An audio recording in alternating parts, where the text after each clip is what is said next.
and welcome to the Omen Path podcast, where today my good friend here, Dom, and I have got lots of things to discuss. First of all, Dom, how you doing, my friend? Yeah, very good, thanks. Just got back from the weekend. We have been away to Axion's CommandFest Birmingham, and both thoroughly enjoy it. We'll do a little bit of our opinions on that and whatnot as well. But first of all, I just want to thank anyone that come up to myself or Dom and made comments or wanted to talk about the podcast.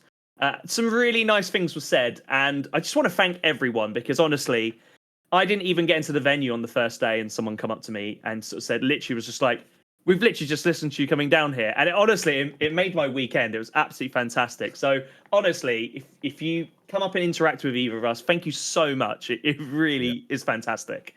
It meant a lot, but the highlight for me was signing the Armada worm. Yeah. Yeah. I thought it was really good, and I even said to him, I was like, "Oh, you realise Dawson's here tomorrow?" Actually, I forgot to ask Dawson whether he signed it or not, but yeah, that was a really cool real touch actually, and it's nice to have those little things going on, and people obviously thinking about the podcast and whatnot as well. So that's really good. It made me realise I need to decide what my signature is going to be. That's for sure.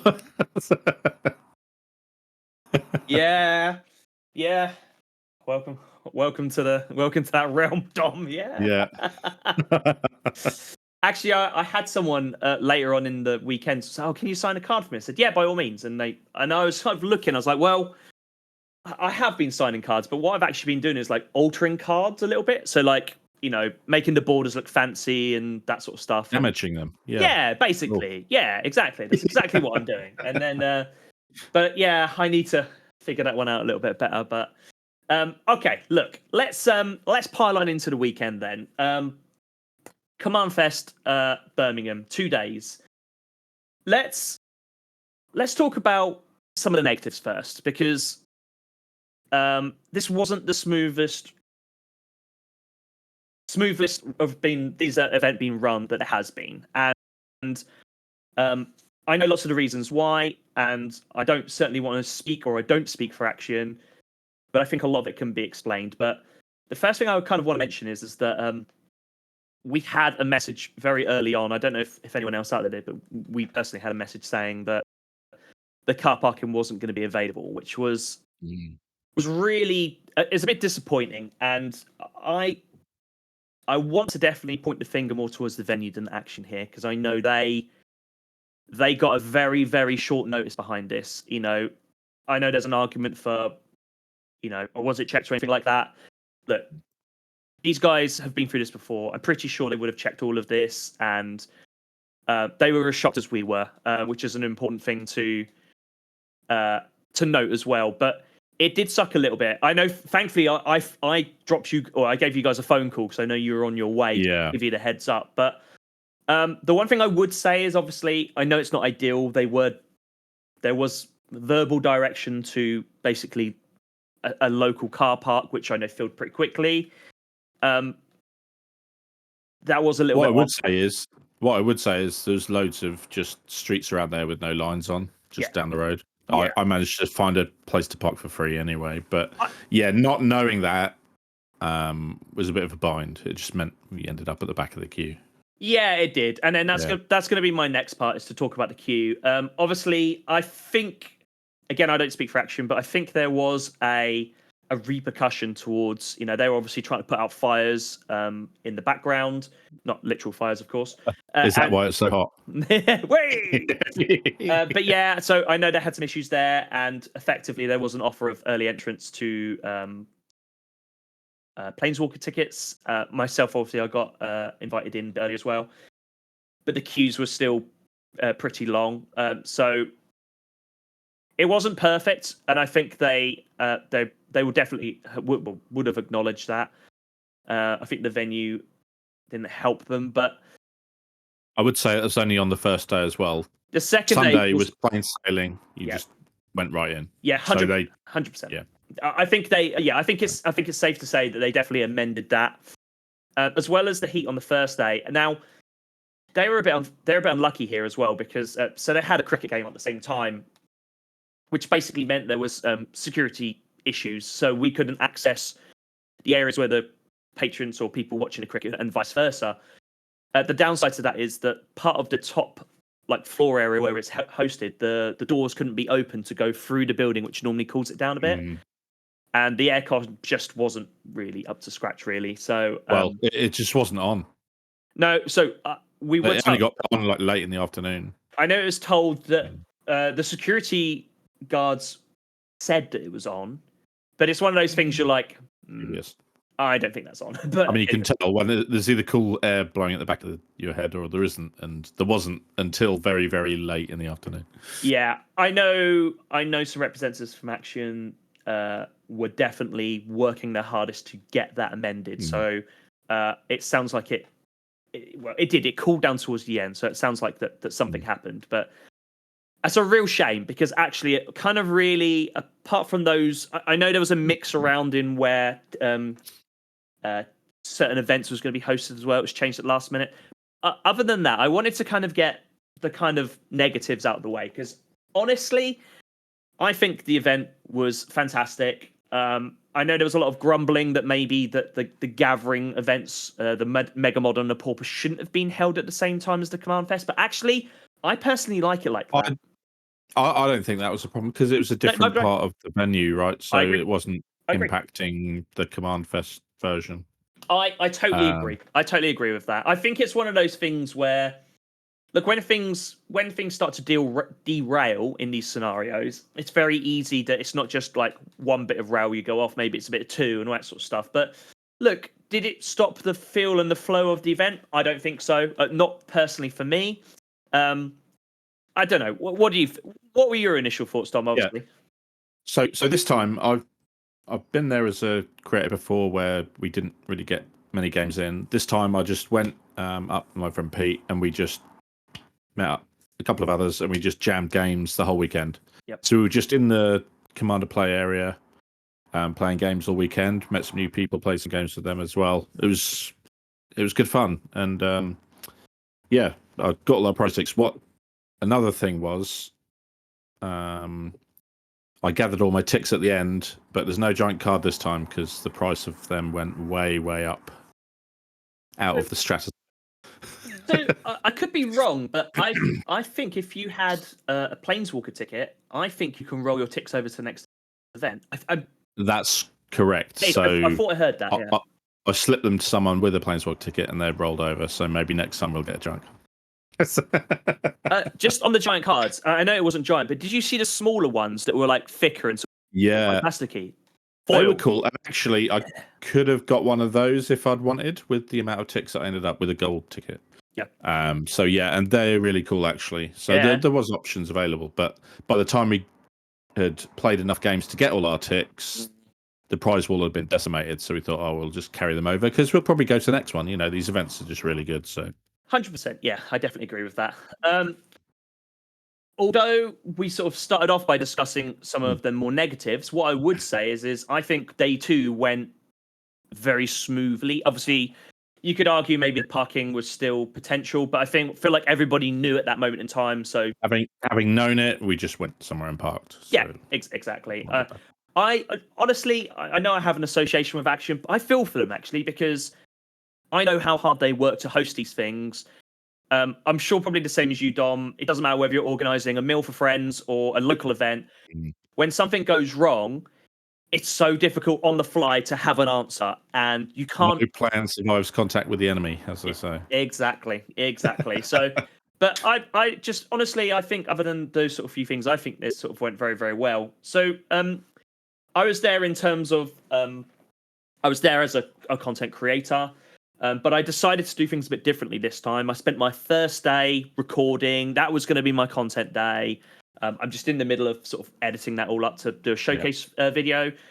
And then the whole idea of second day was, right, I'm going to play some games. But I'm going to talk about the first day first, because actually, I know we sort of spoke about this and you didn't really have a massive chance, but the marketplace was interesting. It shook up a little bit. They've got a few new different companies there. It was really nice and refreshing to see some different people there as well. Not that, I'm sick of seeing the other people. But actually, it was nice to see sort of almost. It seemed a bit like they were smaller companies trying to sell their crafts and their woes. And our friend was showing us that spin down, and my God, that was really cool idea. Actually, very very interesting. I tell you what, I think talk about having all the modern and pauper players there. Obviously, they're coming. They trade all their cards. Commander players come in and trade their cards for these other formats they don't want to play, so they're available for everyone. Yeah. So I think that was a major boon for the marketplaces there, because you've got players who don't want all these Commander cards, will just trade them in, and then all the Commander players go, "Hoo-hoo." So it's party time. So. It is common knowledge. It's common knowledge, it is definitely common knowledge that exactly what you've just sort of said. The competitive players will rock up and they will basically get rid of their mid, low, and high value Commander cards because they're not going to use them. They are modern players. They are pauper players. They're standard Pioneer players, whatever their format may be. They don't want or need Commander focused cards.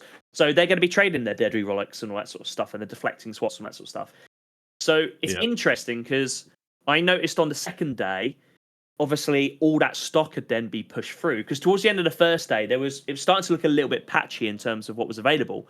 But at the beginning of the first day, I swung by the Axion stand, and I was seeing all these cards being put back out, and I was like, "Oh baby, look at this!" And it was some really good stuff, actually. Did you pick up anything in particular, or right? So this is the only thing I'm a bit disappointed about, because I had such a busy weekend. I didn't really get much chance to trawl through the cards. The only thing I really had my eye on, I've been after a foil version of Kinnan, Bod of Prodigy, and couldn't seem to find one. I've had a non-foil one, but I've got one of those. It doesn't really matter. That's the only thing I really had my eye on. But there were some really nice cards there, and I was very, very tempted a couple of times. But I've had my eye on a card. What's the artifact that untaps another artifact? Old card. Old card. Candelabra. Is what I've been. I've had my eye on one of those, and I did see one. I was like, it swayed me. Let's put it like that. But I've done the usual thing I like to try and do, which is I'm going to step away. I'm going to have a little think about it and come back. And thankfully, I didn't have the time to do it. I say thankfully. I have been after one for a while. It would have been really, really nice. For your bank balance. Yeah. So my bank balance was very thankful for it. You know, I come back for this event and it hadn't been raided, thankfully. But yeah, no, it was really good to. While I was recording, I did manage to sort of see and chat to a lot of people.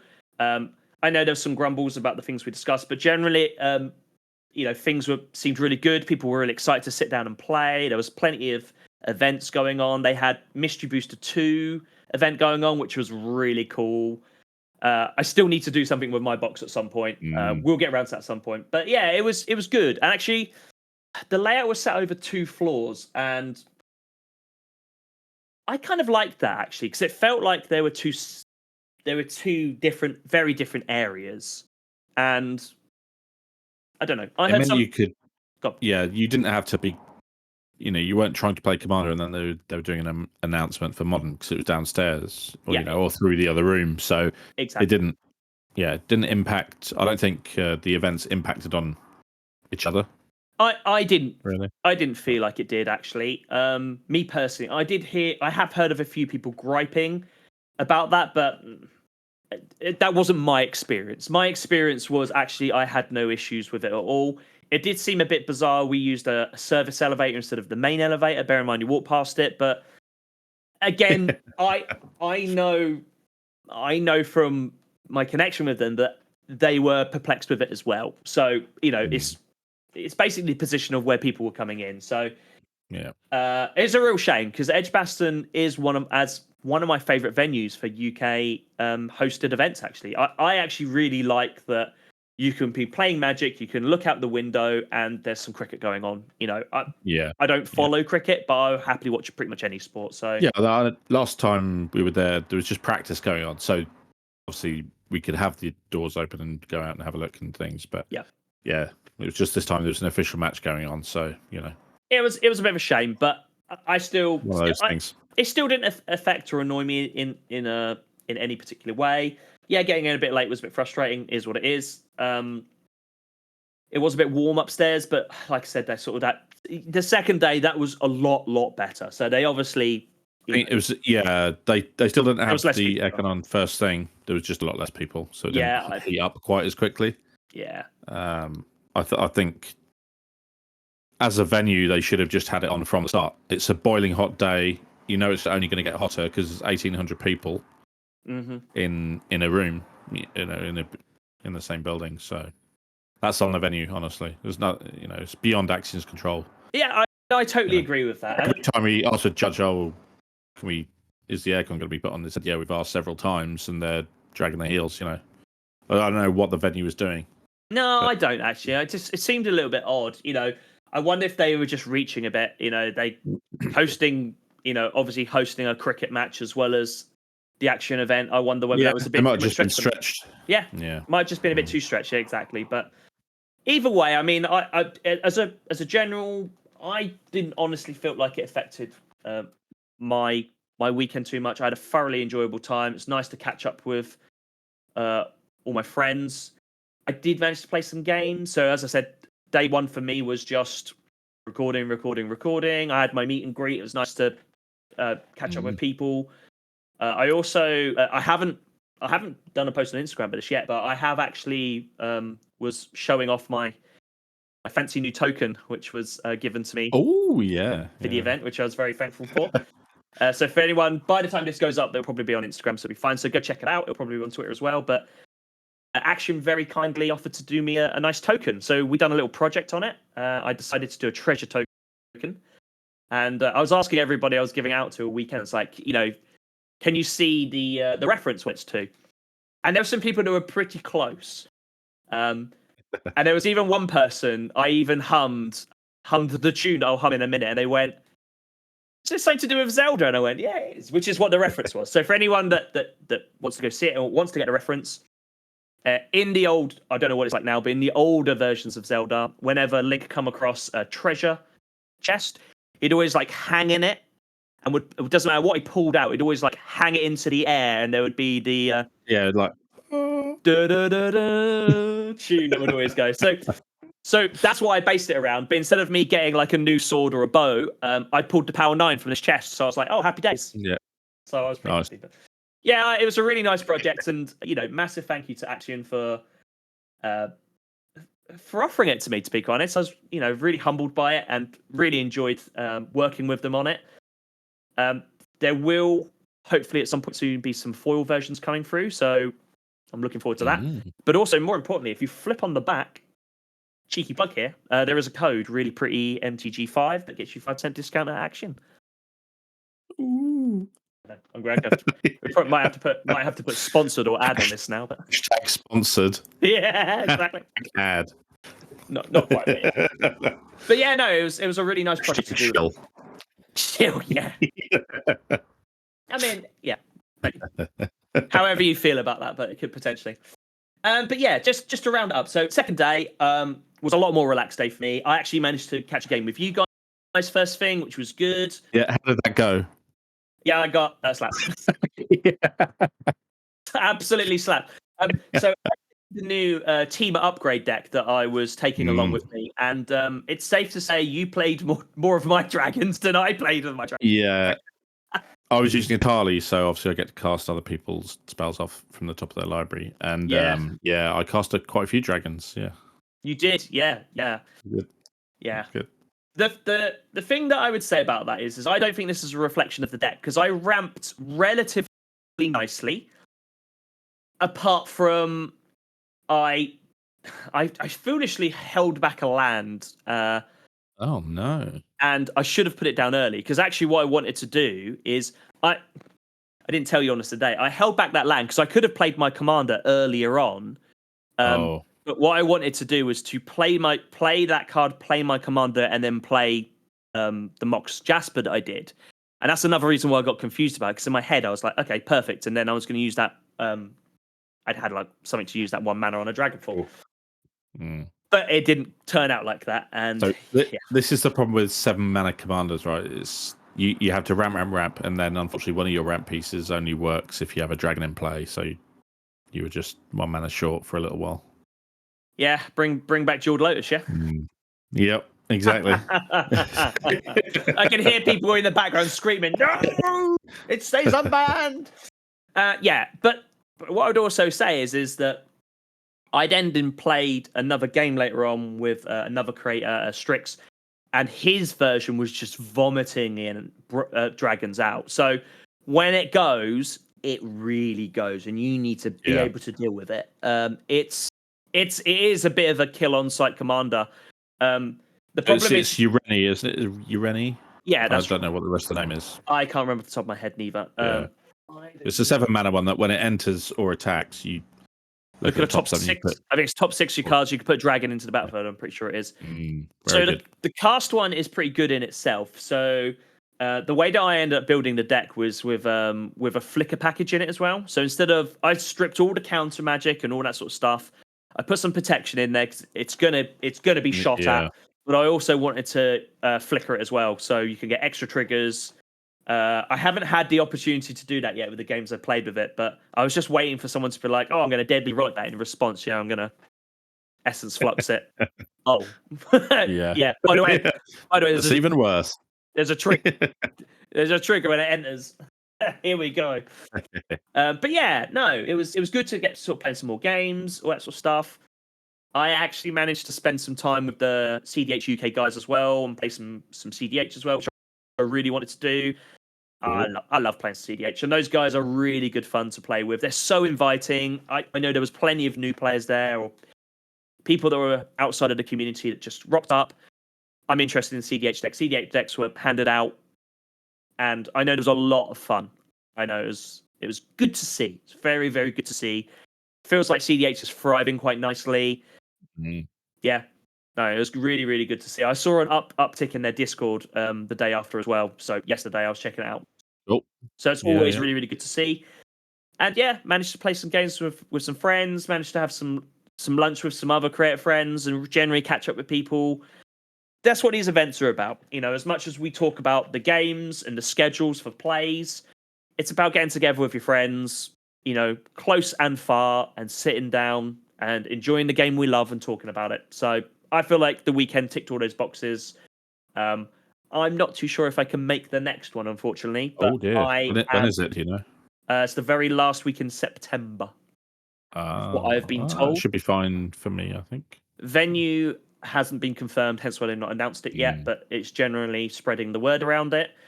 The unfortunate thing behind that is I'm probably going to be at MagicCon Atlanta. It's the same weekend. Oh, I see. Yes, you might have quite a few creators will be over there, probably.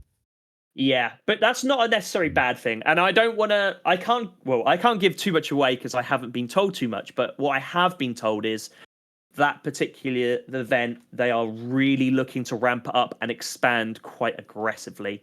Interesting. So not just Magic the Gathering as well, is what I was told. They've got a very spot of the new Riot card game. Well, that's not out yet. I don't know any of the details. I know they come up with a very ambitious plan, and they're trying to shoot for the stars here. And that's all I can kind of really say. It sounds really exciting, and I genuinely am a bit gutted I might miss it. But oh dear, make sure that's all right. Yeah, I'll take some footage for you. You'll have to step in. It'll be fun. You'll have to be really, really pretty Dominator for a while. Yeah. Yeah, no, it was generally a good weekend. Anything else you want to spot on about CommandFest?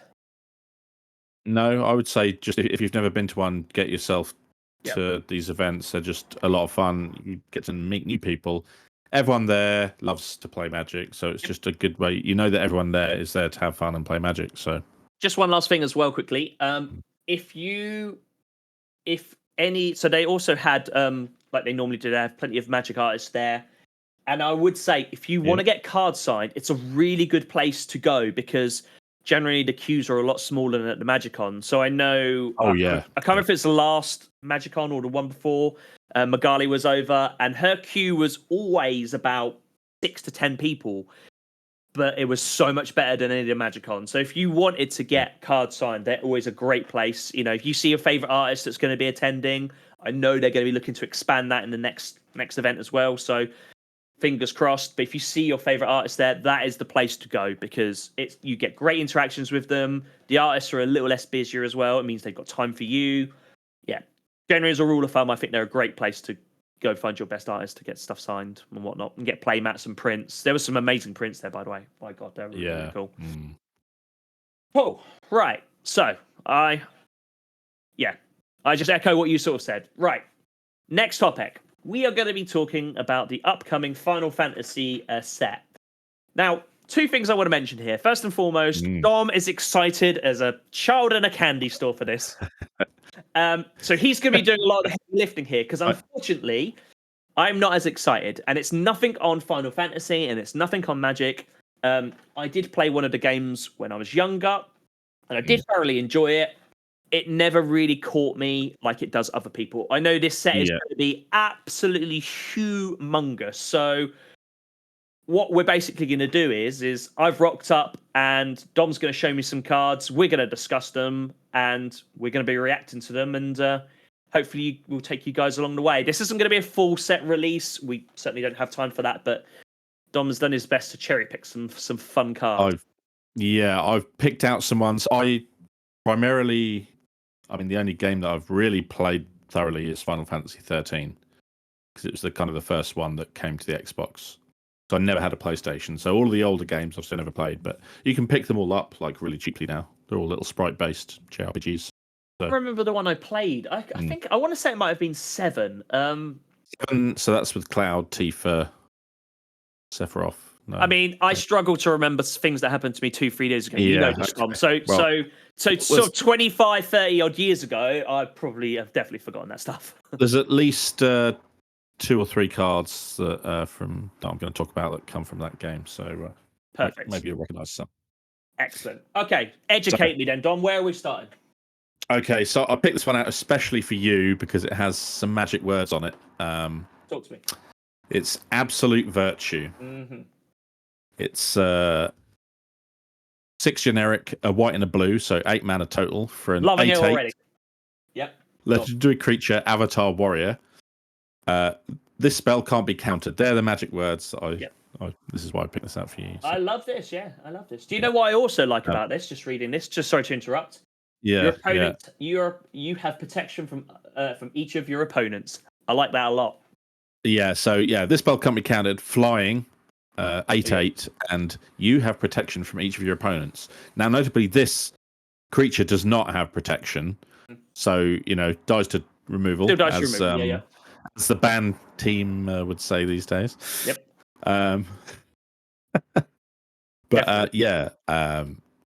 This is great. If your opponents can't remove this, or you've got some kind of enchantment that's giving your creatures hexproof or something like that, or you can blink it. Yeah. Yep. Can't be countered. So it's going to hit the board effectively, and if there's no answer, it's a flying 8/8. Maybe it's even your commander, and that starts hurting pretty quick. But it is 8 mana in white blue, so it's probably in the 99. I think. I think that's probably. I certainly, as much as I like that text, I definitely would probably look at this and think, I'd want to cheat this in. So reanimate Esper Reanimator or something. Yeah, exactly. Maybe Jeskai and sneak attack it in. But the problem is even with that, I mean, it's only in there for short period of time. But I mean, you could sneak attack it in and flicker it, something like that. Maybe I think you want to try and cheat this in more so than anything. But then again, an 8/8 with flying, that's a pretty chunky boy in the air. It's good. It just stops all incidental damage, all spells that target you. Obviously, your opponents can't even target you, so it gets around. They're not going to be able to target player, sacrifice a creature. They can't kill it that way. Yep, it's got to be a board wipe. Right. Yeah, I think that I do quite like that. Creatures will get this. Like you still said, it's definitely still vulnerable to a board wipe. But I do really kind of like that. Normally, it's quite easy to get around these things. Is each opponent sacrifices a creature or creature with the highest mana CMC or blah blah blah. Yep. and it gets around all that sort of stuff, which is always very good. But you are right; it still dies to, Blast Axe. Doomblade. Yep, any of those things. Yep, 100%. The classic dice Doomblade. Yeah. So yeah, it's from Final Fantasy 11. This one, apparently, it's caused a lot of trauma to a lot of players because you're walking around and then suddenly this appears and just splats your whole party. I guess. Having not played the game, yeah. Just on a quick side note, I was watching someone play some Skyrim the other day online, and he was going up a hill and a mountain, and it paused all of a sudden, and you could just see like this shape from behind this hedge. And as he basically sort of said, he just basically audioed over the top of it, sort of said, at this moment, literally, like, my heart stopped. And as he played it, like this wolf, I can't remember, it's quite a wolf that basically was going to mess him up. Literally, it jumped out on the side and just, like, splattered him. And his reaction was just absolute pure shock. He absolutely crapped himself as he ran down. But it's... Talking about Sky, it's similar to the giants that when they hit you, you die and your corpse goes flying up like 2 miles in the air. It's kind of, I guess it's a similar thing to that. So yeah. Yeah, exactly. Right. Let's. I'm starting to get the juices flowing now. You've got them going. Let's talk about the next one. What's next? Okay, so this Final Fantasy X. It's relatively unassuming. Albed Salvages. It's 2 generic and 1 black creature, human artificer warrior. Yeah. 2/3, and but it's got some text on. So obviously everyone's seen a lot of effects like this, but this one's notable because it triggers for creatures on artifacts. So it's whenever this creature or another creature or artifact you control dies, target opponent lose 1 life and you gain 1 life. So it's it is targeted. So it's not a lot of modern versions of this will say each opponent, but yeah, this one you can laser down. Your nemesis. Instead. It's good to have that because as much as you've still got your blood artists and that type of stuff, it's nice to have this because actually, if someone's on a bit more life, you can, well, I'm going to ping you because you're on the highest life. Exactly that. Yeah, so you're not punishing someone who's behind, say, as well, or just you're not annoying everyone. It's just you can poke whoever deserves it. Well, you're also gaining a life as well here. So, this is clearly like a classic aristocrat sort of style. This would work really nicely, actually, in... I've got like an artifacts deck that basically just want to sacrifice treasures. You use treasures as creatures and sacrifice them as value. This would be great in it. Corvold, this would be fantastic, like that type of stuff. Yeah. Yeah, I like this. It's just another one of these effects that, aristocrats love this. And creatures and artifacts, good. Yep. Don't often see that. I'm definitely going to probably pick up a version of this because this looks like this is going to go in any of my decks like that. Very good. Right. What's next? Okay. Which one did I have next? I think I had Sabin, the Master Monk, next. Yep, you did. Let's talk about this. So, right. For those that don't know or have never played Final Fantasy VI, fairly early on in the game, there is a boss called the Phantom Train. Which is in this set as a card. So I've got to talk about these 4 cards together, so bear with me here. So Sabin the Master Monk, he's a member of your party at this stage. So he's a monk, and he's got a move called Suplex, where he picks up an enemy and obviously smushes it, and most things it kills in 1 hit. And the way the game was programmed in Final Fantasy VI was that there was 2 flags. There's one that you say, you can't be instant killed, and there was another flag to say you're immune to suplexing. Okay. And because it was an early boss, the train didn't have the can't be one-shot killed because you can kill spirits and undead with the resurrection item in Final Fantasy games, which is called Phoenix Down. Okay. So effectively, people realised that with Sabin, the Master Monk, you can suplex the train. Okay. So he grabs the train that's like 200 times bigger than him and suplexes it. And you can see, there's GIFs of it online where you can watch it happening. It's just hilarious. He just flips the whole sprite round. It's taking up 3/4 of the screen and slaps it down. So obviously not quite as intended, but there we go. It's just early games for you. Sometimes things slip through. or they get suplexed into the ground, as it appears to be. Yeah, and it's the way they've designed these cards is obviously very on theme, and it's all based around this thing that you could do. So we'll just go through them one at a time. Yeah, let's start with Sabin first. Yes. Yeah.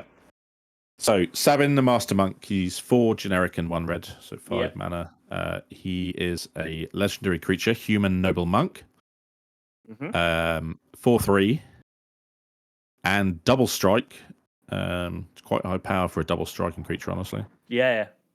He's also got a returning mechanic, Blitz. So 2 and double red, discard a card is his Blitz cost, which means that's gives them haste, and then you sacrifice them at the end of the turn, I believe. End of turn, I think it is. Yeah.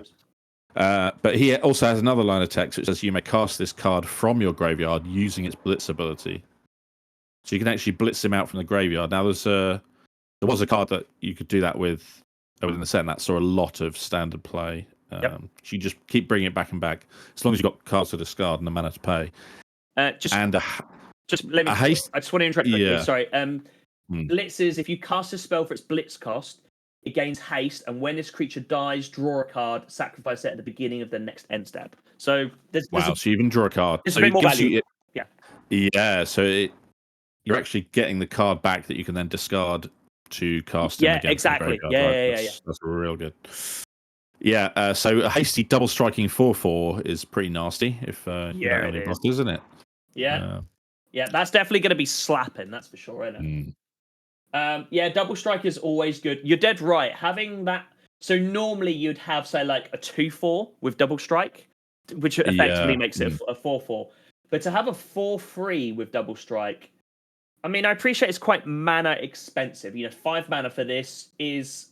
You can cast them for 4, remember, and you can blitz them out for 4. Is what most of the time you probably end up doing. I think you're probably right. You need a blocker. But to be quite honest, I think this as a blocker is a fantastic blocker. And if you've got it in the right deck, you may even be able to give it Death Touch, Lifelink, depending on what other colours you're playing with. I think you're dead right. I think you're looking to blitz this out. I think you're looking to. It's a way to discard cards as well, which you might want to be doing, depending. Yeah, exactly. Right. Yeah, I was literally about to say that. Actually, that could be a really nice way of doing it. But yeah, it's pretty good. I like the idea of it. Pretty cool. Yeah. Yeah. What about next? Okay, so let's do the Phantom Train next. Yeah, we can do that. So the Phantom Train itself, it's 3 generic, 1 blacks, 4 mana artifact vehicle, 4/4.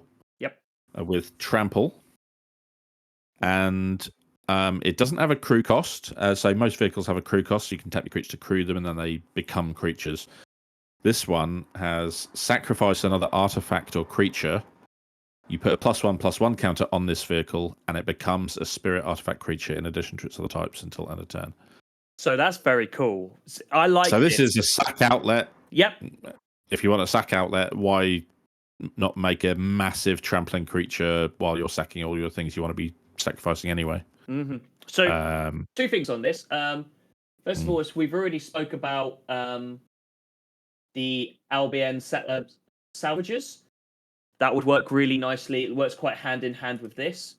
I tell you where this would work really quite nicely is in my Lord of the Rings Nazgul decks, because I need a sack outlet. And the thing that's really quite nice about this is I don't think many people would look at this artifact and instantly, you need to know about this. Because I think if you don't know about this, I think you would just go, oh, okay, well, you crew it's a 4/4 with trample, which is still pretty, still something to be thinking about. But so it's at least a 5/5, I guess, if you've sacked something to crew so for me, I need that sack outlet for the Nazguls. It works really, really nicely. But even just in an aristocrat decks, I mean, you could sit there, okay, I'm going to combat, I'm going to, sacrifice this zombie, whatever it may be, human monk, it doesn't really matter. Send it on in there, and people will be like, okay, so it's a 5/5 with trample. This sucks, but okay, no blocks. I'll take this. In response, those 10 or those other 15, sack. Hopefully, you've got something else that's giving you value towards it. So you might then be pinging them for 1 life, gaining 1 life. With salvages you would do, and then all of a sudden you're like, yeah, here comes an 18/18. Yeah. With trample. Trample, even if they block, I'm going to chump block this, or whatever. Do you know what I mean? Yeah, very naughty. Tricksy. It's one of the better sack outlets out there because you get a huge creature for every time you sacrifice something. I like this. Or it gets bigger and bigger. I like this. I like this card. Yeah.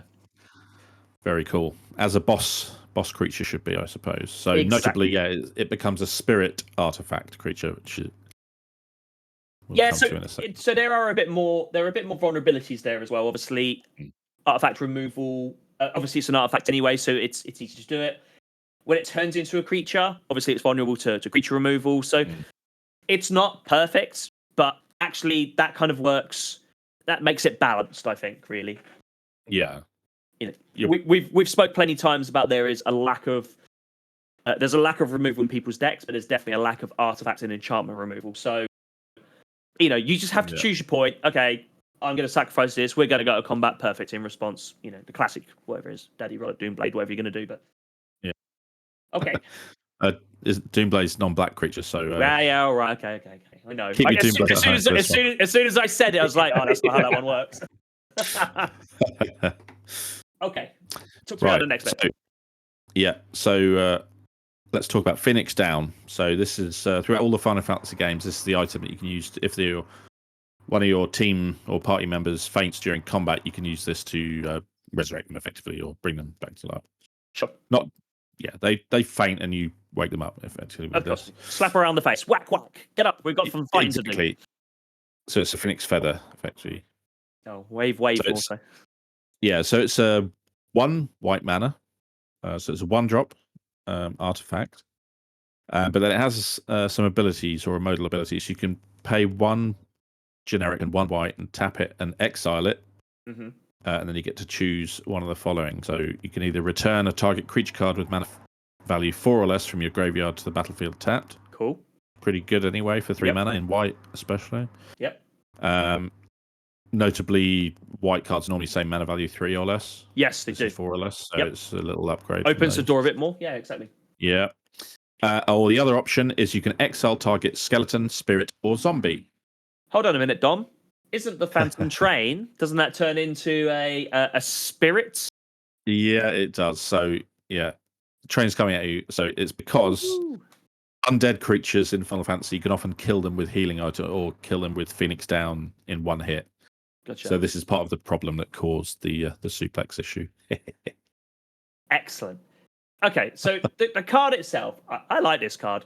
Yeah. Can you imagine if that wasn't exile this artifact? Imagine if it was like destroy this, it goes to the graveyard. It'd just be abused, wouldn't it? Yeah, because you could loop it forever with some kind of creature that gets an artifact back. Exactly. That's exactly what I was thinking. So having it exile is probably very fair and good. And it's part of the cost, so it's already in exile, so you can't shenaniganize it particularly easily. So I think this is very like good. I think 1 mana and then a payoff later. I think that there could be an argument that there would be scenarios where you're playing against opponents that don't have skeleton spirits or zombies. That is a bit of a feel bad, but you're having to return something. Even the returning value 4 or less from the graveyard is still pretty good, let's be honest. And that comes back to the battlefield tapped. It's not really end of the world. Again, just come back to what I was saying earlier. You can go get your salvagers back. I think you can do that one. I think that's 3 mana. Yeah, so you could go get that back potentially. Do you know what I mean? So even if someone's like, "Oh, I'm gonna," your blood artist, your salvagers, whatever it may be, you could be like, "Okay, yeah, that's fine. Go get it back." They have to deal with it again. I like this card. 1 mana as well, and in 1 mana, and obviously it's a generic and another white. You can use that straight away, but that could just sit on the board, and when you need it, you need it. Do you know what I mean? Yeah, you can do it instant speed as well. So if someone's forcing you to sacrifice a creature, you can bring something back and then sack that, right? So, I'm going to bring back my generic something that when it enters the battlefield maybe draws me a card, and then I'm going to sacrifice this. Like, do you know what I mean? Like, there's lots of things you can do with this. That's cool. I like this. Okay, let's talk about the final piece then. Yeah, so the final piece is the move itself, Suplex. 1 generic and a red. It's a sorcerer, red sorcery. You can choose one. It either deals 3 damage to target creature. If that creature would die this turn, exile it instead. Yep. Not bad anyway for 2 mana. No. Or you can exile target artifact. There we go. There's the train. So it allows you to exile the poor train in 1 hit. There you go.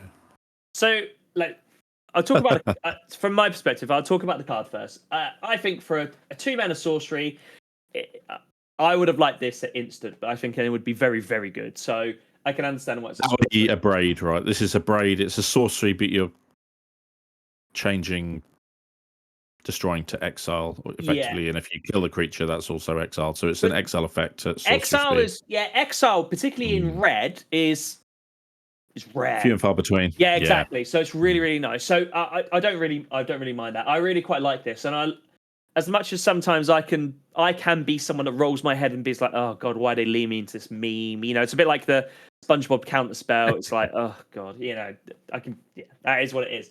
But actually, I kind of like this, and what this shows me is not only is there some good game design involved in this, but the person that designed this really knows their stuff. And as we know, Gavin Verhey's been leading this project, and I don't, I always gush at his design and stuff like that, but I mean, this man knows how to design Magic cards, doesn't he? Let's be honest, and he knows how to do it in the right way as well. Having all 4 of these cards tell a story that people who played the game will recognize. It's kind of cool. Yeah, I'm looking forward to someone. I'm looking forward to there being the story about how someone played the Phantom Train and how it all comes together. Like I would love to see all these things happen on a board state because I now know about it, and I'm now going to be like, that's brilliant. I really like that. Do you know what? You've won the game. Let's scoop up and let's crack on. I mean, this could happen at pre-release.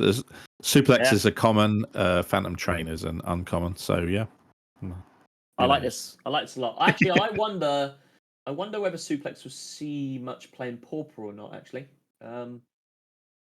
Exiling is important, I guess. Exile's good, yeah. There's times when, either an artifact, there's artifact decks in Pauper, and sometimes you need just creatures, you need them to disappear. That'd be interesting. Cool. I enjoyed that. Cool. What's next? Yep. Right. So back to individual cards now. So I picked this one out because I just love equipment, and they printed finally an equipment Titan. So Titans normally 6-mana 6/6s, and they have a kind of big effect on them, like Grave Titan, Primordial Titan, all of these kind of cards. Sure. This one is very notable because it's legendary, so you could have this as a commander if you really wanted as well. So it's Gilgamesh, Master at Arms, 4 generic and 2 red. From Final Fantasy V. It's a legendary creature, human samurai 6/6. Whenever Gilgamesh enters or attacks, look at the top 6 cards of your library. You may put any number of equipment cards from among them onto the battlefield. Put the rest on the bottom of your library in a random order. When you put 1 or more equipment onto the battlefield this way, you may attach one of them to a samurai you control. Well, okay, he's a samurai. So you're going to get, hopefully, if you don't whiff, you get at least 1 equipment and then gets to equip it to your 6/6. I mean, it'd be pretty good if you're, you put a Colossus Hammer or something like that, wouldn't it? Yeah. The fact you're putting all equipments from among those 6, I mean... Yeah. It's magical Christmas land, but who knows? You might get all 6 and then... I actually... so we were just talking about this card before we started recording, and I've been thinking about this card, actually, weirdly enough, and I think this might go quite nicely in my dog meat deck. Because I think that may be a nice little Brucey bonus. It's very easy to sort of people be like, okay, dog meat's quite intimidating anyway, and it can get wild real quick. This could, you could end up turning this to 11, and I mean, you're probably not going to hit with all of those 6 cards, but you hit with 2 or 3. Oof. Yeah. So this is like your top end creature in an equipment deck, I guess. Yeah, 100%. It's a 6/6. Any piece of equipment on this thing is huge, becomes difficult to block, and very cool. And you get this effect again when you attack. So you attack. Yes, it's a double. Right. You get this thing. It might get even huge. Yeah. Or even bigger, or some other effect like Death Touch when it attacks as well. If you get another trigger. So very cool. I want to kind of mention this moment in time. Not that the others haven't been, but I know we're about to hit some more cards. But this art style, the alternative art on this is is very cool. It's starting to really lead into a style of art that I really enjoy, actually. So I'm starting to get a bit more excited about this art style now. Yeah, almost all of these cards have alternate arts, and there's a lot of kind of classic art, or I want to say concept art from the original games that you might recognize if you played the originals, or flicking through the manual. That's nice. Nice touch. Yeah, very cool. Awesome. So yeah, Equipment Titan. There we go. That's pretty cool. Should we move on to the next one? Yeah. So the next one is it's just a funny card, really. Instant Ramen. Oh yeah, it is. Just a cup noodle. Just a cup noodle. So yeah, Instant Ramen. It's 2 generic artifact food with flash. When it enters, you draw a card, and just like a food, you can pay 2 generic, tap it, sacrifice it, and gain 3 life. I like flash in 2 this. drop artifact. Yeah, I like the flash on this. I mean, it's instant, but do you know what I mean? That's cool. It's instant ramen. It is literally instant ramen. Instant food. There you go. I mean, I think this isn't a bad way. Your opponent's end step. Oh well, I've got this open mana here. I've got nothing to do with it. I don't need to protect anything, or I don't think there's gonna be any interaction. Well, I'll draw a card for my next turn. Or more importantly, well, you can do that. You can just lay around, and when you need 3 life, off you go. Yeah, it's cool. It's a cool little addition. There you go. I don't mean this isn't breaking. This isn't going to break any games, but I think it's a nice little thing. You could. Sure, there's ways you could flicker this. Card draw engine. Yeah, it's when it enters, draw a card. So flicker decks love this, probably. Yeah. Yeah, I don't think it's decks. Yeah. Cool. Very cool indeed. There we go. Nice little fun one. Right. Oh, baby. Okay, here we go. So, right, the next one I picked out, for those of you who played Final Fantasy VII, you will know this creature. It is Genova, Ancient Calamity. This artwork looks really, really cool, by the way. Like, yeah. Like, this is a bit more, like Japanese anime, like cartoony. But I really like this. This is very, very cool. Very cool.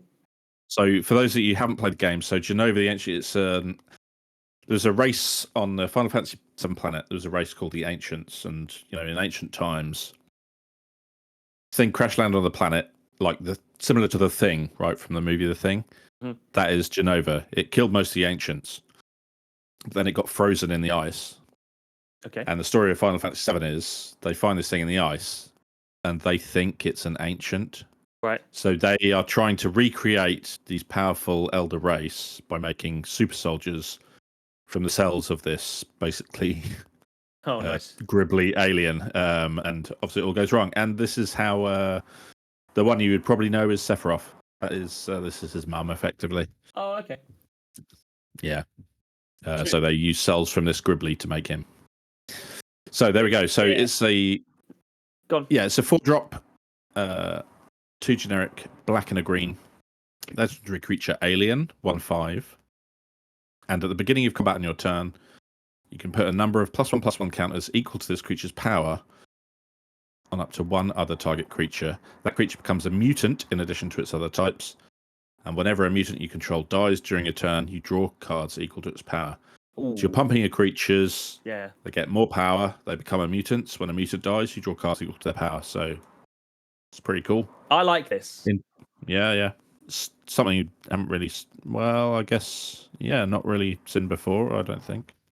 So, the reason why I like this is there's a number of reasons. So I'm always thinking... not outside the box, but I'm always looking for legendary creatures that sort of take me, particularly in these colours, because I don't often play these colours together very, very often. I sometimes play a bit of Sultai. It's got blue, of course, dirty blue mage. But to have these colours just like this, normally when I sort of read a card, it's either it doesn't always lean towards my natural state, which is normally I want something that's going to draw me cards. But the thing I really like about this is that obviously you're making your mutants bigger. Fine, that's great. But more importantly, when the mutant dies during your turn, you draw cards equal to its power. So you're going to want aggressive creatures, Yeah, you're going to... Yeah, exactly. Low toughness, so they end up dying and you draw a bunch of cards. And yeah, I mean, green black. There's a lot of ways to put counters on creatures. I actually wonder. Go with me here. I actually wonder whether you could use this as a shell for building like an elf deck or something. Low to the ground, get on in there nice and quickly, ramp quickly. Yeah, I guess so. Yeah, I mean, if you can pump this creature's power, your creature can end up huge, and then. Well, green's got plenty of enchantments and plenty of ways of putting plus counts on creatures or doubling creatures when they go to combat. Do you know what I mean? So, and then sacrifice them to your Phantom Train, and then there we go, draw some cards. That's exactly what I was about to say. Exactly. Do you know what I mean? It's coming full circle. No, this is cool. This is really, really cool. And I just want to iterate again. This artwork is really cool on this. I like this card. I like this a lot. Yeah. Good stuff. Cool. There we go. It's a little Final Fantasy 7 card there. So the next one I picked is from the game that I've played. The only one I've really, truly played the most is Final Fantasy 13. Mm-hmm. And it's the main character. It's Lightning, Army of One. Oh, yeah. Okay. Talk me through this. So, she is a one generic, a red and a white, so 3 mana, legendary creature, human soldier, 3/2. Yep. It's got the first keyword is the most important. First strike, trample, and lifelink. Baby, first strike's pretty good. Very good combination of keywords there. Yep. And she also has, so it's they called it Stagger, which is the main mechanic from the Final Fantasy game, where you focus your attacks on a single enemy, and they get to a point where they get staggered, and then they take more and more damage the more you attack that single. That's cool. That's what this effect is named after. Oh, I like that. That's cool. So it's whenever lightning deals combat damage to a player, until your next turn, if a source would deal damage to that player or a permanent that player controls, it deals double that damage instead. Oh, yeah. This is if a source. This is if you're playing a multiplayer game, you hit someone. So say you're attacking with a bunch of creatures. Okay, she's got first strike. She's going to deal damage, and then the rest of your team is going to deal them double damage. Yep. And then the player to your left, if they attack the same person, all of their creatures, everything they do, will also deal double damage to that permanent or player. So you can. I feel like this is. You're not going to want to get hit by this. So you, before we started recording, we were talking about this one as well, and you interestingly said to me this would be a great card in Warnota. I 100% agree with that. This is horrible in Warnota. I think this is nice in Arabella as well. So I've been playing quite a bit of Arabella recently, and I think there's one thing that's quite scary about an Arabella attack is when you're starting to get to a point where you're taking big damage, but when you're doubling the damage, like, so I've got things like Fiery Emancipation in, and the creature that doubles your damage as well from Fraction Orbit 1. But this is a really nice one as well in Boros as well. Yeah, this is cool. I like this card a lot. Yeah, I think the fact it's not just your stuff; it's all of their opponents and everything. Yeah, exactly. Yeah, that's really cool. I really like this. This is a really nice damage multiplier, but it's also it's not just like a. It's got a bit of punch to it. Do you know what I mean? Like first strike, trample, and lifelink. Man, that is awesome. Yeah. That's really good. She's only a 3/2, but you know, a lot of time on turn 3 or early, she's going to get some damage through. Yeah, but Dom, it's only 3 mana as well. So that's a lot of keywords. That's a lot of keywords for 3 mana, and it's a 3/2, and you know, there's a lot of things. It could be pinged twice and she'll go down, but still, that's a lot of punch for 3 mana, I think. A 3 mana 3/2 with first strike and lifelink, even without the trample, is a good blocker, right, against aggro. I agree with you. Yeah, 100% agree with you. Yeah, this is cool. I really, really like this card. Yep. You found all the good ones. Yeah. So we'll stay on Final Fantasy 13 for one, because I've got to do Lightning's little sister, Sarah. Farron. She has a son. So, for those of you who don't know, in the game, there's a bunch of machine gods, and they curse the humans with quests to do. And if you don't fulfill your quest, you get turned into a crystal. So that's basically the story behind what happens to Sarah in Final Fantasy 13. Okay. So she is a 1 generic, a green and a white, so 3 mana, legendary creature, human citizen, 2/2. Right. And she's definitely a good, cool support card for decks like Sisay. Absolutely love this card. It's the first legendary creature spell you cast. Each turn costs 2 less to cast. At the beginning of combat on your turn, if you control 2 or more other legendary creatures, you may transform Sarah Farron. Yep. But you said, and Cisay's going to love this. So then she transforms into her crystallized version. Yep. Single tear rolls down your cheek. Into a legendary artifact. And the first legendary creature spell you cast each turn costs 2 less to cast still, but legendary creatures you control get +2/+2. Pretty good. Pumping, yeah. If you care about legendary creatures, then yeah, that's pretty. This would work. Hefty buff. This would be good in Joda, that type of deck. Legendary deck that runs a lot of legends. It's been a few in recent years. It's like the Abzan commander that cares about legends as well. I mean, realistically, if you're playing a legendary creatures matters deck, you're going to have quite a few of these. So getting this to transform is pretty easy. Yeah, I would say it's not too difficult. Particularly if your first legendary creature of each costs 2 less to cast.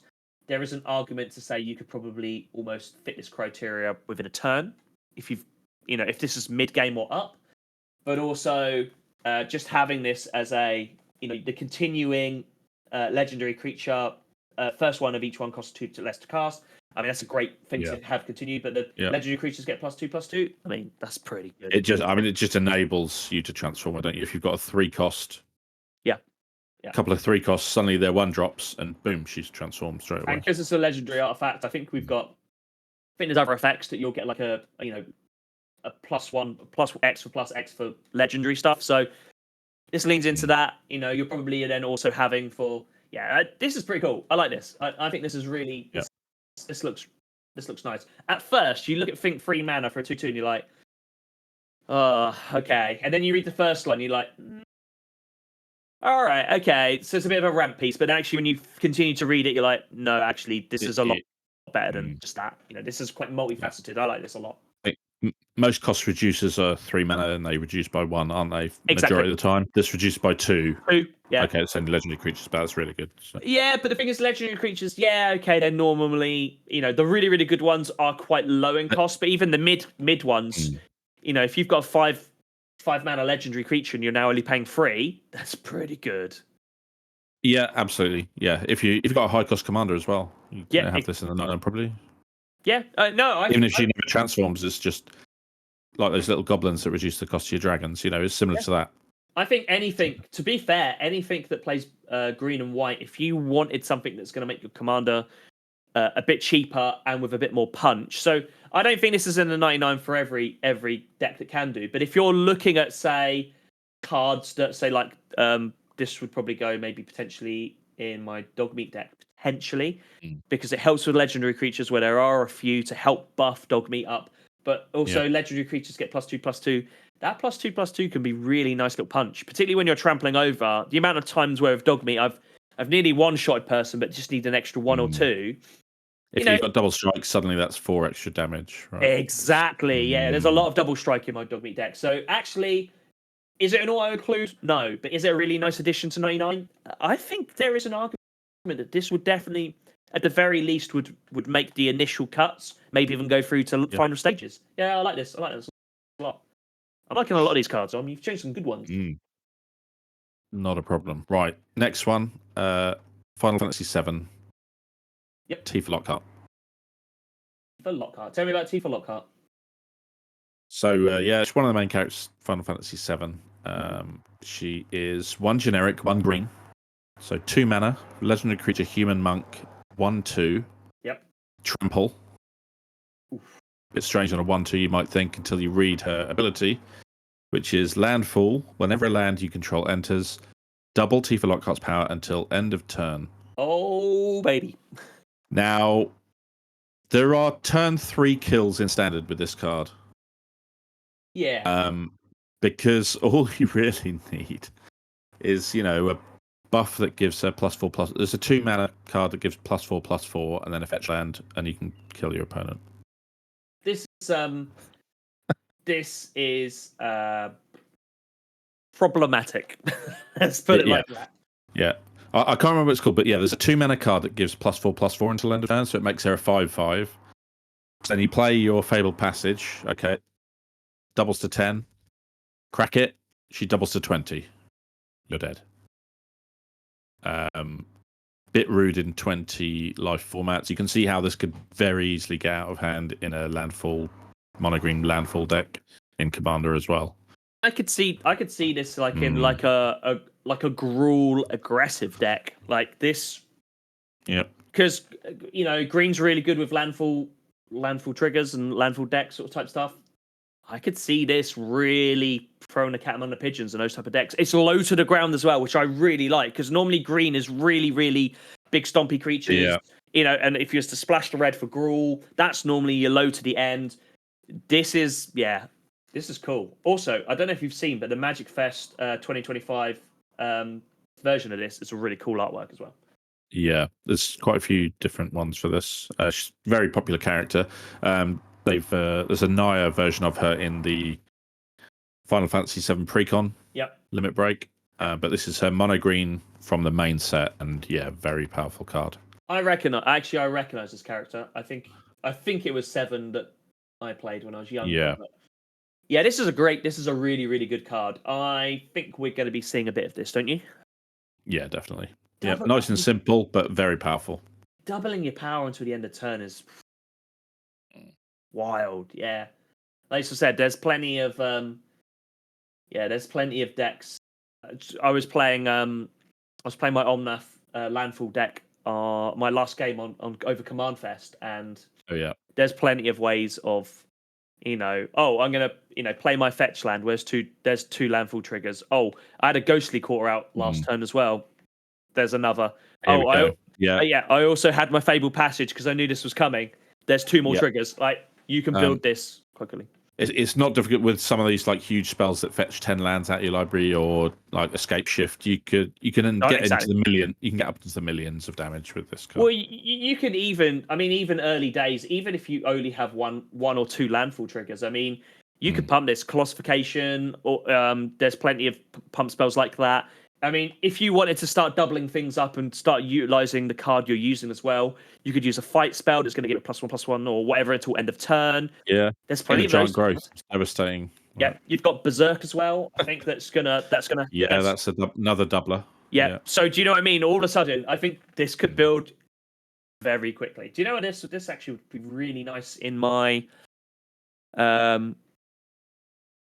Tree Bear deck? That'd be good.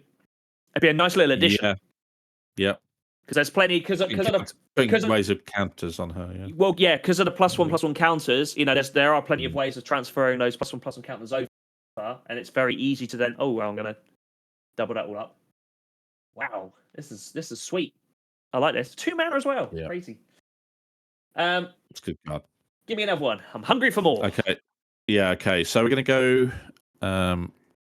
Final Fantasy 16 now. So we're going to go with Ultima. Yep. So this is a 3 generic 2 white 5 mana sorcery. Destroy all artifacts and creatures. End the turn. Boom. I love this. You might think, 5 mana board wipe, unplayable. But the end the turn text does so much heavy lifting here. End the turn. It honestly makes it one of the best board wipes ever. If you got, I'm sure plenty of you out there have died to, you've got into a position where someone's got a Blood Artist, and if the board wipes, you're all going to die. No. Play this. Everything dies. Forget all your triggers. The turn is ended. They're all exiled from the stack. See you later. This is nice. And actually, so where I see this actually is I'm always looking for good interactions or good board wipes for like in Azorius. And the one thing that is you can make work quite nicely in Azorius is you can you'll play cards that means you can cast sorcery spells at instant speed. This would be sweet to play at instant.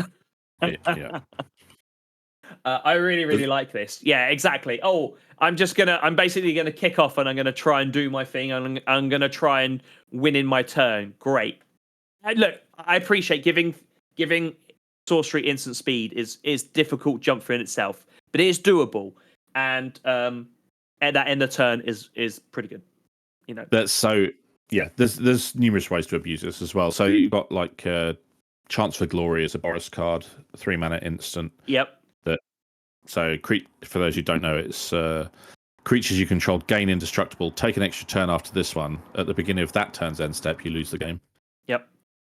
Yeah. So Done. yeah, you could suddenly give all your creatures indestructible, then play this. Yep. Everyone else's board is wiped. You get an extra turn to murder them, or you can play this in the extra turn to not lose the game because you end the turn before the end step. The thing is, as well, is we are in an era now where obviously 4-mana board wipes are premium. 5 mana actually is a bit more typical. Seems like the new normal. Yeah, exactly. And I understand why 4-mana board wipes are, they're pretty heavy lifting. But this is not just creatures, this is artifacts as well. So you're doubling up on that. But that end turn, you're dead right. That end turn is just sweet. Again, so you're going to be crying if you've got a board full of creatures and artifacts, and you've got your poor little Albed salvages. You think, oh well, now I've got the board. I'll hose them down with my triggers, and then someone plays this, and you're crying. So in my the treasures deck that I was telling you about earlier, this hoses me because not only does it wipe creatures, it wipes the artifacts, which is basically what's going to be my creatures. So yeah, because I want to wipe the board with creatures, so that's fine. But artifacts, no, they are my creatures. This is really, this is a fantastic card. Also, again, this is really cool artwork. I love this. Some really sweet flavor text here as well. Witness my creation. Nice. Yeah. That's gonna be pretty flavorful, I think, isn't it?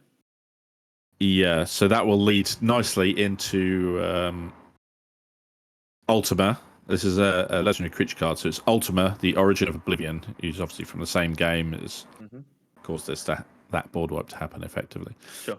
And he's 5 generic legendary creature, God, 4/4. So he's colorless. He's legend, which you don't see very often, honestly. No. So he's flying. Whenever Ultima attacks, you put a blight counter on a target land. For as long as that land has a blight counter on it, it loses all land types and abilities and has tap to add generic or colorless mana. This is actually not generic, it's colorless mana. And whenever you tap a land for colorless, you add an additional colorless. So actually, if you're looking to build a colorless deck, this guy's pretty good, honestly. And you can turn off other people's... That's exactly what I was about to say, yeah. Ball coffers, you name it. Yeah, yep. Urborg, no, forget it. Yep. Loses all abilities. Yep. Yeah. This is turns off those pesky utility lands that are doing too much work. Yeah, 100%. Yeah, exactly. That's exactly. I had to just double check and read it that it wasn't target land you control, but it's just target land. So you're dead right. Someone's out. They're being problematic. Elves have been problematic. They got their Gaia's Cradle out. Whatever. Blah blah blah. Nope. No, thank you. Not today. Yeah. You can either put the blight counters on your own. Yep, you can do that as well. Lands to ramp. Which is effectively what it is doing. If they don't tap generic, I guess. But yeah, I mean, whenever you tap a land for, generic. So if you've got, is it wastes? Like this is just sweet. Doubles your mana. Doubles your mana. I mean, most of your lands should be wastes or utility lands that tap to add colorless anyway, shouldn't they? So it's nice. Yeah, most of the time you'll be using it to upset your opponents. Yeah, but I this is nice actually, and this could be. I'm always a bit funny. Well, not funny, but I've never looked at sort of like colorless commanders and gone, yeah, this is a bit of me. I mean, obviously the Eldrazi one looked like good fun. Eldrazi's are just, they're great. There's nothing better. At the moment, it's kind of Eldrazi or nothing, though, isn't it? So, yeah, but this gives other nice options. Alternative. And it gives you double mana to cast those Eldrazi. That's exactly what I was going to say. Exactly. This could be, this could be a really, really nice one as well. I like this a lot. Again, there's another alternative art that's very, very cool. Very sort of I like that. Like that a lot. Cool beans. Right. I feel like a little dessert. I feel like a little just to finish off the end of the meal. It's been a delicious banquet, Dom, but I just fancy that little sweet little chocolate at the end. Yeah. Do you get when you ask for your bill? What are you going to give me? This is one of the favourite cards that I've seen so far from the set. So it's Zodiac Umbral God from Final Fantasy What's that? 10? 14. 14. So he is 5 black mana, so 5 black mana pips. Yep. Legendary creature god, 5/5. Indestructible. Okay. Keyword. That's pretty good. When Zodiac enters, each player, including you, sacrifices half the non-god creatures they control of their choice, rounded down. Okay, you're decimating half of everyone's board. And whenever a player sacrifices another creature, you put a +1/+1 counter on Zodiac. Hello. Now this creature every time is going to be huge in multiplayer. If everyone's only got 4 creatures, that's still 8 counters on this, and it's already a 5/5. Yep. So you're into 2-shot territory from commander damage. It's indestructible. Yep. Yeah. It doesn't have any evasion, but it suddenly becomes a must block, and you've just lost half your creatures. This is problematic, isn't it? Not looking good. No. So another feature of this card, if that wasn't good enough, because it has 5 black mana pips, obviously there's a lot of black cards that care about devotion. Gary, the Grey Merchant is the obvious one. Nykthos. Yep. Cabal Coffers. Oh, no. Yeah, Nykthos. I was thinking... Nykthos. Yeah, Nykthos was right. So, if you run Nykthos in this straight away, you're up mana if all you need to do is play your commander. Free commander. Sweet. Well, very cool. It's probably mono black only unless you're... I agree with that. Unless you're resurrecting this or reanimating it somehow. I think, this is nice. It's when it enters, you don't have to cast it. Yeah, so... I think you're right. I think you're either got this in the 99 and you're cheating out of your graveyard, or you are probably like a mono black control shell, and you are using this effectively like a board wipe. You'll have your Toxic Deluge and that type of stuff, meet the Hook Master to help with creatures. But yeah, this is pretty good. Where this does work potentially quite nicely, actually, would be what's the mono black legendary creature that's nasty. When you sacrifice Tergrid. Yeah, Tergrid. Yep, that's pretty. This is horrible in Tergrid. Yeah, yep, it's pretty mean. You're going to get control of half of everyone's creatures, but they get to choose. They do. They do. Probably no consolation for the people who are sacking all their creatures, but yeah, you have to sack your creatures as well. So that's fine. It is rounded down, so if this is the only creature you have, you're not sacking it, which is important as well. Yeah. And it's non-gods as well, so he is immune to his own effect in that way as well. Yep, so. That's what I kind of like as well. And there are some other black gods out there as well. So you've got Pharos had quite a few of them. So put all the Erebos cards in here, and you wouldn't have to sacrifice them if they are creatures at that point. Yep, exactly. Ooh. And they probably will be because you're slapping down 5 devotion. So you're going to get them instantly. Yeah, instantly they are a creature. I kind of went ooh because I literally thought, hold on, they're devotion creatures. Yeah, and for the mono ones you only need 5. So straight away this gives you 5 devotion for those decks or cards. Well, even if they're not the mono ones, it's only 7 you need. So you're most of the way there just with this one card, aren't you? So absolutely for the for the dual color ones, you'd still be there because with this being 5. A lot of them, and they've got 2 pips as well. They're straight online as well. So this will go in a god deck if you run the I can't remember, what is it? The World Tree that summons all gods out of your deck. Distance. Yeah. It's allowed in it, but yeah. Yeah, I know. Yggdrasil or. I thought it was something different. I thought it was the Wooburg one where it's a creature on the front side and an enchantment on the back, or was it? No, you're thinking of the Prismatic Bridge. Yes, sorry, that's what I was thinking of. Yeah. That's God. No, I was thinking of the land that summons every god out of your library. Oh, yeah, sorry, I do know what you mean. Yeah. Wow. So it's another god for that as well, and it's a good one. Because all of your gods, you're going to keep them because they're gods. Yep, exactly. And everyone else is sacking their creatures. So, as if that ability wasn't devastating and automatically win anyway with the Perforos, but there we go. Wow, Dharma's after a small little something for dessert, but this is a big chunky one, isn't it? It's a huge one. Slab of dark chocolate. This is. It's always going to be a big creature. Everyone has creatures in their deck, so very good. I like this a lot. I tell you what, actually, this has got me a little bit more excited for Final Fantasy. Not gonna lie to you. Good. Yeah. So notably, all these cards from the main set as well. We haven't even gone into the kind of commander cards, and there's 4 precons coming out. Yep. But people might struggle to get hold of them because Final Fantasy already, put it in perspective, it's already the best-selling Magic set of all time on pre-order alone. It's crazy. And it reached a point that took Lord of the Rings 8 months to make the same amount of money. So this set is huge. It is wild, isn't it? Absolutely wild. Look, it's going to be a popular set, and obviously, if we haven't mentioned already, this is going to be a lot of this is going to be standard legal as well. So we're going to be all of these cards will be. Yep. We're going to be seeing quite a bit of this, and be interesting to see how it lands, how it plays. I've enjoyed some of the artwork quite greatly. Actually, there's been some very, very good.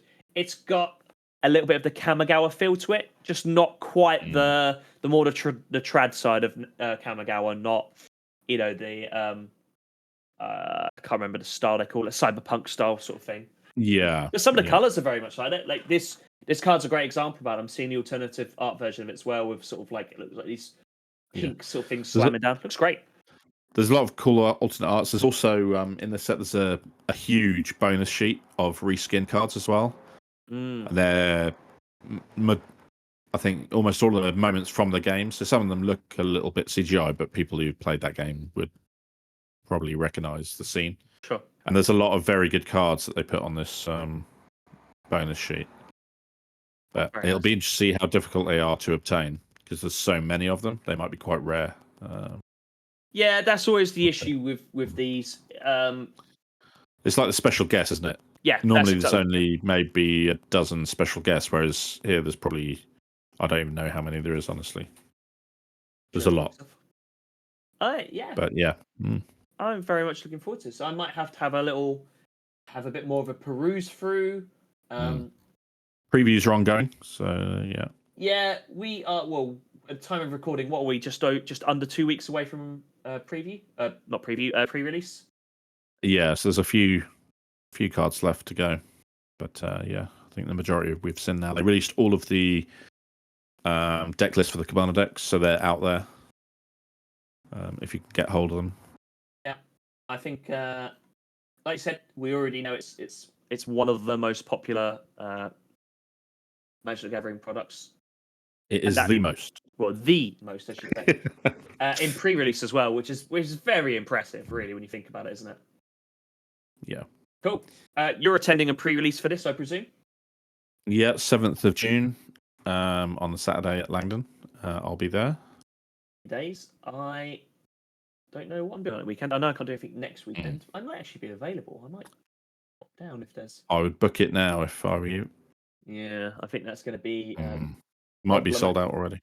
Well, I saw someone in one of the groups I play with who is a Commander player. Even he sort of said, I might turn up for this one. It sounds like it'd be good fun. So that's so if you do turn up to a pre-release, you can get a D10.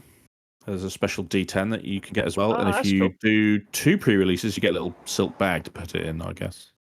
Similar to what they did with Lord of the Rings. I don't know if you remember. They had the little dice and the bag to put in. So they're doing that, a similar kind of thing again for this. I like set, that. So. I thought it was a nice little touch. I know it's only a small little thing, but every little Brucey bonus helps really when it comes to this stuff, doesn't it? Yeah. Very nice. Dom, I think you have served me up a beautiful meal there of Final Fantasy cards. I'm stuffed, brimmed, filled. Can't have with another instant bite. ramen. With instant ramen, yeah, exactly. I do like that card, honestly. I do really, really like that. That might go in one of my Urian decks. Yeah, look, guys, what are your thoughts on the Final Fantasy set? Obviously, the universe is beyond standard legal. It's not everyone's cup of tea. But what are your thoughts on it? What cards are you looking forward to? Get down in the comments and let us know what you're after. Now, speaking of which, Dom, we had a comment in one of our recent videos that we are going to probably be recording very soon. because it was a really interesting topic. We're not going to give it away, but if you spotted it in the comments, you'll already know. But as soon as you sent that picture to me of that comment, and we both went, yeah, actually, this is a really good thing to talk about. So if there is something that you guys want us to talk about in the YouTube, get down in the comments or get in contact with us on any of the other socials, Really Pretty MTG and Dominator MTG as well, or even at the Own Path podcast. Get in contact. We love to hear your thoughts, and if you've got something that you want us to talk about, get in contact. We're happy to talk about all sorts.